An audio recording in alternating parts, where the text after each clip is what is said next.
بالنسبه لوقف القيد للزمالك، انا عايز اقول لك ان الزمالك بيتوقف له القيد اكتر مثلا ما اقوم الصبح اغسل وشي. فانا بالنسبه لي يا جدعان الموضوع صعب قوي على نادي الزمالك. يعني قصه ان هو يبقى يصحى الصبح يلاقي نفسه مديون ب 107 مليون جنيه باتشيكو. يعني حتى باتشيكو نفسه من كتر الضحك ومن كتر ما هو عارف ان الفلوس دي كده كده راجعه له، وكل شويه يوقف لهم القيد.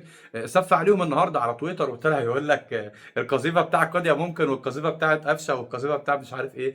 فانا بالنسبه لي يا جدعان الموضوع صعب جدا على الزمالك، سواء خالد ابو طيب اللي ما بقاش طيب وهيوقف القيد للزمالك لتاني مره. السنه اللي فاتت اصلا كان ابو طيب ده هيبقى السبب في ان نادي الزمالك ما ياخدش الرخصه ويروح يشارك في الكونفدراليه. لولا وقوف الاتحاد المصري وحل المشكله لنادي الزمالك كان خالد ابو طيب اصلا قافل لهم القيد وما كانوش راحوا يشاركوا في الكونفدراليه. فانا بالنسبه لي يا جدعان حته 107 مليون جنيه دي، يعني انت بتتكلم في 107 مليون جنيه ديون. ال 107 مليون جنيه دول كانوا عايزين يدوها لكوتيسا مرتب شهر واحد. يعني مرتب شهر واحد لكوتيسا اللي هو 2 مليون دولار. وكان بيقول لك ممدوح عباس هيدفع مليون دولار، وبعد كده مش عارف ايه مليون دولار دي كان هياخدها من الفيفا على ما اعتقد.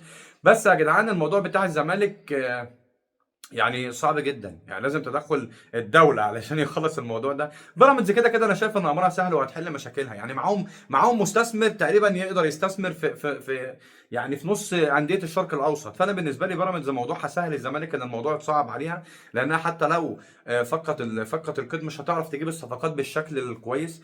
فالزمالك يا جدعان بيقع وقعه وحشه جدا. انا بالنسبه لي كاهلاوي مش فارق معايا الكلام ده، ولكن انا فارق معايا كل الزملكاويه اللي طلعوا عمالين بيتكلموا وبيقولوا ان طب فين فلوس الاهلي؟ طب ليه الاهلي ما بتقولوش القيد؟ طب تعرف ان انا كنادي اهلي، انت فاهمني، كنادي اهلي على مر التاريخ عمر ما توقف لي القيد نهائي. نهائي عمرها ما حصلت، عشان انا بيبقى عندي مجالس ادارات محترمه عارفه اللي ليها وعارفه اللي عليها. ده غير كمان ان انا في الفتره ديت هيتوقف لي القيد ازاي اصلا، وانا كل الموارد اللي انا بجيبها بتاعتي انا، محدش بيديني موارد. يعني انا بالنسبه لي مستثمرين، شركات راعيه، كل حاجه، انا كل حاجه بالنسبه لي. يا عم ده انا اليومين اللي فاتوا دول داخل لي في خلال الاسبوع ده تقريبا بتاع 11 12 مليون دولار من كاس العالم للانديه، ومن كاس القارات الثلاث اللي انت اصلا ما اعترفتش بيها كزملكاوي. فانا بالنسبه لي مش محتاج حد بالعكس ده الدوله بتستفاد مني ماديا. لما باخد دوري ابطال افريقيا بياخدوا مني، في الاتحاد المصري بياخد مني فلوس. لما بخش كاس العالم انديه الاتحاد المصري بياخد مني فلوس. ده غير كمان ان انا بدفع ضرائب للدوله. فانا بالنسبه لي ما حدش بيفيدني. انا يعني كل اللي عشان انا ناجح بفيد كل اللي حواليا. ما انا بالنسبه لي الشركات الراعيه اللي بتجي لي ديت مش هتروح لنادي مش عارف ياخد افريقيا بقاله 22 سنه. انا بعرف اجيب موارد، انا بعرف اجيب شركات راعيه، دي شطاره مني. فما تجيش تقول لي مواردك وفلوسك ومش عارف ايه والكلام ده، والصفقه تقريبا اللي بتضيع مني انا بعوضها باربعه وخمسه ماديا. فانا كنادي اهلي مش فارق معاه كل ده. يعني انا النهارده انا بحتفل يا عم بعيد ميلاد النادي الاهلي 118 سنه من العظمه.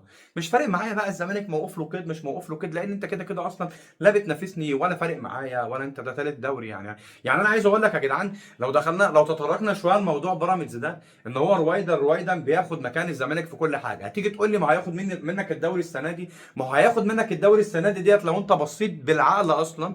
السنتين اللي فاتوا اللي هو السنه اللي فاتت واللي قبلها، انا واخد الدوري من بيراميدز مش واخده من الزمالك. السنه دي بقى حتى لو بيراميدز خد مني الدوري، اصبح بيراميدز المنافس بتاعي، هو اللي بياخد مني الدوري وانا اللي باخد مني الدوري وانت تالت. بيراميدز دلوقتي معايا في نهائي دوري ابطال افريقيا، وانت طلعت من كونفدراليه. ده انت بقالك كام سنه بتلعب كونفدراليه، والسنه الجايه هتلعب كونفدراليه بامر الله. فانا بالنسبه لي بيراميدز اللي خدت مكانك في كل حاجه. فتخيل بقى بيراميدز دي دلوقتي هتوصل معانا نهائي دوري ابطال افريقيا، هتكسب اورلاندو مثلا، وانا ان شاء الله اكسب سان داونز ونصعد ونبقى في نهائي دوري ابطال افريقيا. سواء خدت البطوله او ما خدتهاش، اوريدي هو بقى مشروع ناجح هيشتغل على نفسه السنين اللي جايه، وهيفضل يجيب صفقات وهيفضل يدعم بكواليتي عالي جدا. وانا بالنسبه لي كاهلي ما بغلبش، بفضل اجيب لعيبه وبفضل منافس وبفضل جامد وبفضل.